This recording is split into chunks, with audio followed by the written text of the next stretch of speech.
নমস্কার, সুপ্রভাত সবাইকে। আশা করছি তোমরা প্রত্যেকে অনেক ভালো আছো। আর হ্যাঁ, আমিও মোটামুটি ভালো আছি। তবে হ্যাঁ, খুব ভালো আছি এটা আজকে হয়তোবা বলতে পারছি না। তো যাই হোক, একদম ঝলমলে একটা সুন্দর আকাশ আর তার সাথে যদি হয় এরকম একটা সবুজের পরিবেশ, তাহলে তো কোনো কথাই হয় না, তাই না?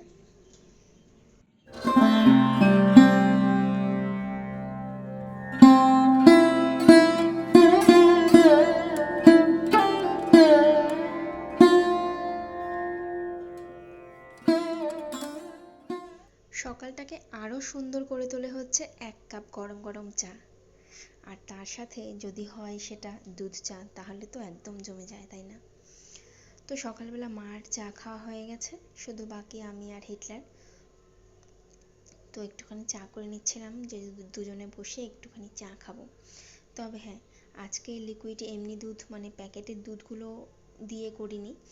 তো গরুর দুধ দিয়ে করলাম, কারণ লিকুইড দুধটা একটু বাড়ন্ত হয়ে গেছে।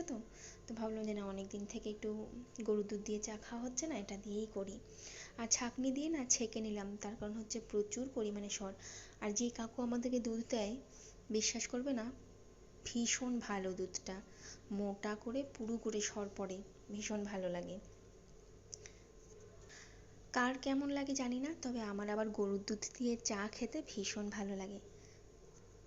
বলে না, ছোটবেলার কিছু কিছু স্বভাব বা অভ্যাস, তো সেটাই। ছোটবেলা থেকে তো বাড়িতে গরু ছিল, তার সাথে সাথে গরুর দুধও খেয়েছি, সেই জন্য হয়তো বা সেটা শখে আহ্লাদে এখনো রয়ে গেছে। মন খারাপ তো অবশ্যই, তার সাথে সাথে শরীর খারাপটাও আমাকে হয়তো বা জাপটে নিয়েছে। তো মাঝে মাঝে নিজের শরীরটা নিয়ে নিজেই আর কি আমি ভীষণভাবে বিরক্ত হয়ে যাই।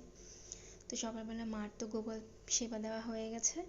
আর এই যে দেখো, গ্রিলের ঠিক ওই জায়গাটার মধ্যে গোপালের জামা কাপড়গুলো আমরা মেলে দিই, কারণ ওখানে একটু হলেও তাপ আসে, তো শুকিয়ে যায় আর কি। নিজেদের জামা কাপড় নিয়ে যেমন টেনশন থাকে, গোপালের জামা কাপড় নিয়েও ঠিক তেমনটাই টেনশন থাকে। সকালবেলা চা খাবো আর কোকোকে একটা বিস্কিট দেওয়া হবে না, এটা তো হতেই পারে না। তো মহারানী তিনিও আছেন। সে সমস্ত কিছু পর্ব সেরে নিয়ে চলে এসেছিলাম রান্নাঘরে। যদিও বা আজকে না ভীষণ সুন্দর করে যে খুব একটা ভিডিও করতে পেরেছি তা একদমই নয়। সকালবেলা করেছিলাম রুটি, দেখানো হয়নি। তো এখানে ছিল একটুখানি সয়াবিন কালকের, তো সেটা ভাবলাম যে এটা দিয়েই সকালবেলা সয়াবিনটা রুটিটা খাওয়া হয়ে যাবে। আর ভাত করেছিলাম কোকোর জন্য। আর এদিকে এক সাইডে বসিয়ে দিয়েছিলাম কোকোর জন্য সয়াবিন, আর এদিকে হচ্ছে মাটন। তো এই ছিল আজকে রান্নার মেনু। তো খুব একটা বাড়তি কিছু করিনি। মার জন্য হয়তো বা মাছ ভাজাই করে রাখবো। আর বদ্দি ভাই বলেছিল পাবদা মাছের ঝোল দিবে, তো এটা দিয়ে কিন্তু মার একদম দুপুরবেলা বেশ সুন্দর খাওয়া দাওয়া হয়ে যাবে। মাঝে মাঝে ফ্রিজটা কাজ করে, আবার মাঝে মাঝে ফ্রিজটা একদমই কাজ করে না। এই যে এত সুন্দর একটা টমেটো, একদম বরফের মতো শক্ত। বাবা, আগে মাঝে মাঝে ভীষণ গরম পড়লে পরে ফ্রিজটার কুলিং একদম বন্ধ হয়ে যেত, ফ্রিজটা কোনো কাজ করতো না। আর এবার গরমে দেখলাম এত ভালো কাজ করে যে যে কোনো জিনিস রাখলে একদম বরফের মতো হয়ে যায়।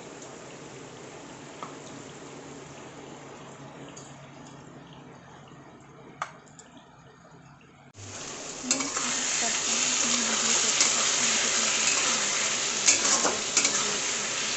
তো প্লিজ প্লিজ তোমরা একটু দেখো, আমার ভিডিওগুলো ভালো লাগলে